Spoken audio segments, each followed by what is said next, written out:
Bonjour à tous, on reprend notre travail sur un piège d'ouverture, une ouverture assez rare on va dire, hein, puisque ça va être le l'ourang-outan, hein, avec le coup B4 au premier coup. L'ourang-outan qui était appelé comme ça par le grand maître Tartakover, hein.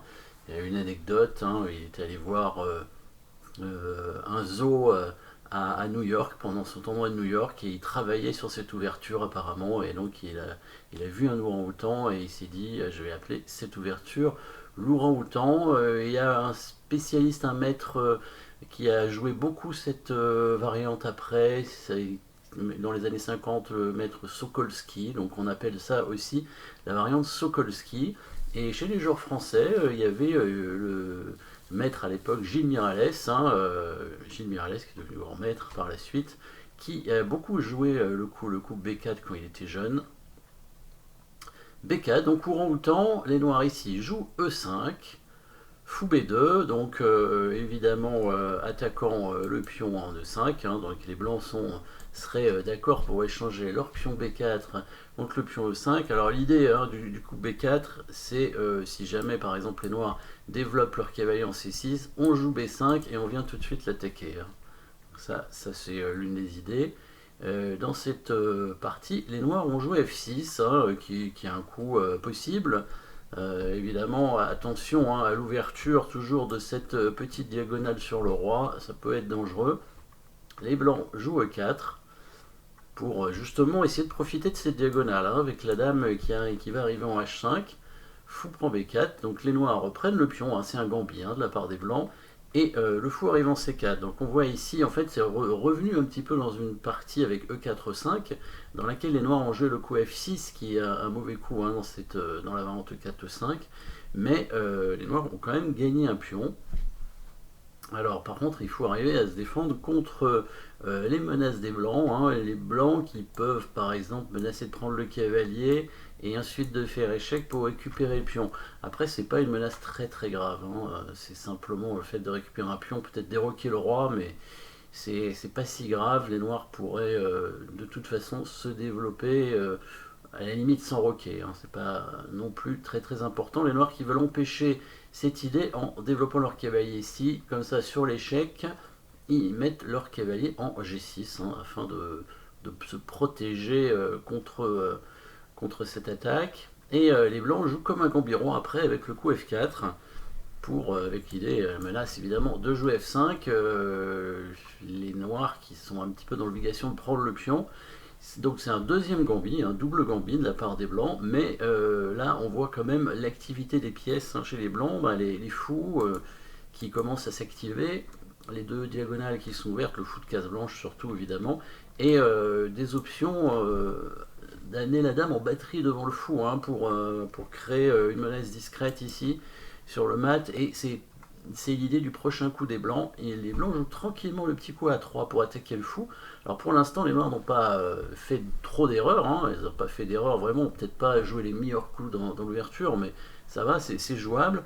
A3, attaque le fou, et là, petite question au fou, en fait, pas évident de trouver une bonne case, hein, pour le fou, étant donné qu'il y a bien voir que la dame contrôle, hein, toute la cinquième rangée, le fou qui peut pas bouger donc ni en A5 ni en C5 évidemment. Le problème probablement, hein, d'un coup comme fou E7, c'est que les blancs pourraient jouer le coup dame D5 pour menacer mat en F7, ce qui obligerait les noirs à jouer tour F8 probablement, hein, pour éviter le mat, et du coup ça déroque en fait le roi noir, enfin ça déroque, il n'y a plus de possibilité de faire le petit roc, donc la dame pourrait revenir et simplement pour attaquer le pion. Les noirs pourraient revenir aussi. On a l'impression que ça fait une répétition de position, mais en fait pas du tout. La tour a bougé, ce qui fait que le roi peut pas roquer, hein. C'est pas du tout la même position que tout à l'heure, hein.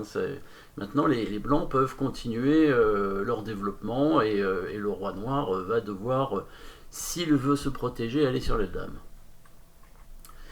Alors, les noirs ont choisi une autre façon de jouer. Peut-être le meilleur coup, serait carrément de ramener le fou en F8. Voilà, le fou en F8 pour solidifier l'aile roi. On pourrait se développer sur l'aile dame rapidement, enfin rapidement, on peut essayer en tout cas de se développer rapidement, peut-être en bougeant le cavalier, le pion, le fou de case blanche, peut-être avec la dame E7 pour essayer aussi de contrer la diagonale du fou blanc avec fou E6 et faire le grand roc. Alors c'est pas évident hein, avec les noirs, mais on a quand même pris 2 pions. On a quand même pris 2 pions. Alors c'est intéressant de voir ce qu'il a fait. Il a voulu redonner un pion, il a joué D5.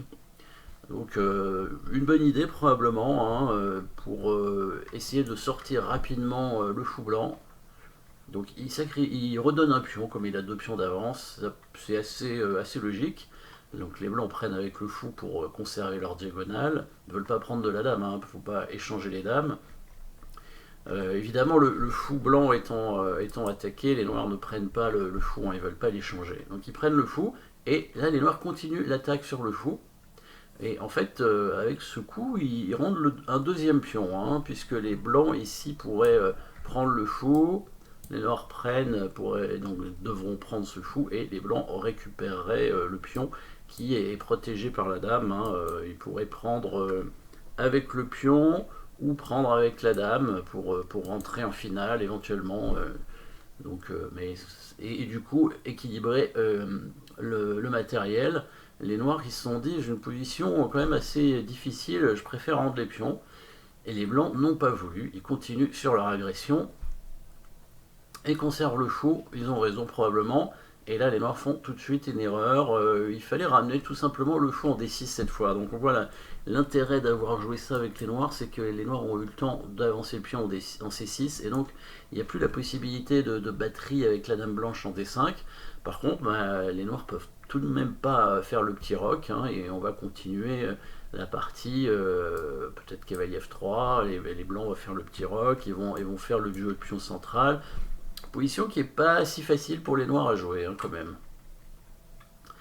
Alors il fallait bien qu'il y ait une combinaison, donc les noirs ont fait une erreur. Il a essayé de faire un coup malin hein, avec le coup dame A5, qui on peut se dire, tiens, on chasse la dame blanche de la 5e rangée, hein, puisqu'on propose un échange. Les blancs vont pas accepter avec un pion de retard, hein, ils veulent jouer pour l'attaque. Et ici les blancs jouent un très bon coup. Hein, intéressant à trouver hein, ce coup, hein, pour y mettre la pause, il est quand même pas facile, il n'est pas facile à trouver.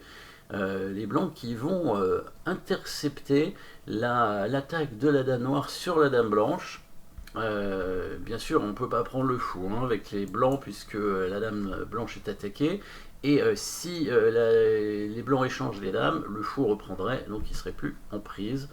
La dame blanche ne peut pas bouger en attaquant quelque chose, donc ça c'était l'idée des noirs. Par contre, il a oublié le prochain coup des blancs très très fort. Il avance le pion au milieu, le coup est 5. On va voir l'intérêt de ce coup, très très fort coup. Donc la dame blanche n'est plus attaquée grâce à cette interception. Hein, on met un pion entre les deux pièces à longue portée, hein, la dame noire surtout. Donc c'est l'idée de l'interception, thème tactique ici. Du coup, les blancs réattaquent le fou en B4, qui va être obligé de bouger, sinon il est perdu. Il n'y a pas beaucoup de coups. Alors, il aurait dû probablement mettre son fou en C5. Hein, c'était probablement le seul coup dans cette position. Mais évidemment, il allait par la suite. Hein, alors, pas tout de suite. Hein, les noirs ne peuvent pas prendre dans l'immédiat le pion F6. Mais en tout cas, il allait perdre certainement du matériel. Il faudrait, avec les blancs ici, jouer d'abord en fait le coup fou C3 pour attaquer la dame, pour la forcer à bouger de la 5e rangée. Et après, les blancs pourront prendre F6. Hein. Évidemment, si les blancs prennent en F6 tout de suite, ce serait pas bon, parce que les noirs auraient eux-mêmes une combinaison avec une attaque à la découverte, fou F2 échec, et sur roi prend F2, la dame blanche serait capturée. Donc le seul coup des noirs était d'amener ce fou en C5, mais la position des noirs était déjà très compliquée. Il est venu en E7, ce qui a permis aux blancs de finir grâce à une nouvelle combinaison. Bon, les noirs ont abandonné tout de suite après, hein, donc ce qui permet de faire vraiment une miniature 11 coups. Après, ils n'avaient aucune chance de s'en sortir à ce niveau-là, c'était quand même des bons joueurs. Hein, les deux joueurs. Donc les blancs vont gagner au minimum une pièce. Après ce prochain coup, évidemment, vous pouvez mettre la pause puisque c'est une combinaison. Les blancs jouent et gagnent. On va jouer à nouveau sur la dame. Alors, le fou ayant bougé, la dame n'est plus protégée, ce qui fait qu'il va y avoir une idée avec une attaque à la découverte du pion en E5, d'où le dernier coup hein, des blancs en E5, l'interception qui permet en fait de créer ici une attaque à la découverte. Il faut attirer le roi noir pour que le pion puisse donner échec et ensuite permettre donc à la dame blanche de prendre la dame noire. Donc vous avez peut-être trouvé le bon coup. Fou F7 échec, très fort coup, avec l'idée, si le roi prend le fou, on pousse le pion, faisant échec, coup forcé, et la dame blanche capture la dame noire. Évidemment, les noirs ne sont pas obligés de prendre, sauf que s'il ne prend pas, eh ben, le cavalier ici est perdu, étant donné que le pion est cloué, la tour n'étant pas protégée par la suite. Donc sur le coup, roi F8, fou prend cavalier, tout simplement, avec donc le clouage du pion, la fameuse pièce non protégée ici, qui fait gagner la pièce au blanc. Hein. On remarque évidemment que la dame noire est perdue parce qu'elle n'est pas protégée non plus. Hein. Donc thème tactique sur la pièce non protégée, hein, ici, la masterclass qui avait été faite d'ailleurs, hein, un thème tactique très important. C'est pas un thème tactique, c'est une...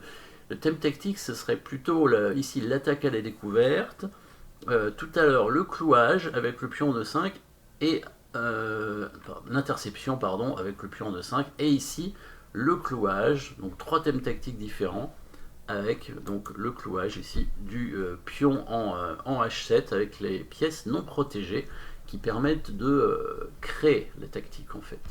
Voilà, petite combinaison, petite piège d'ouverture, on va dire, sur une ouverture un peu particulière, hein, donc l'ourang-outan.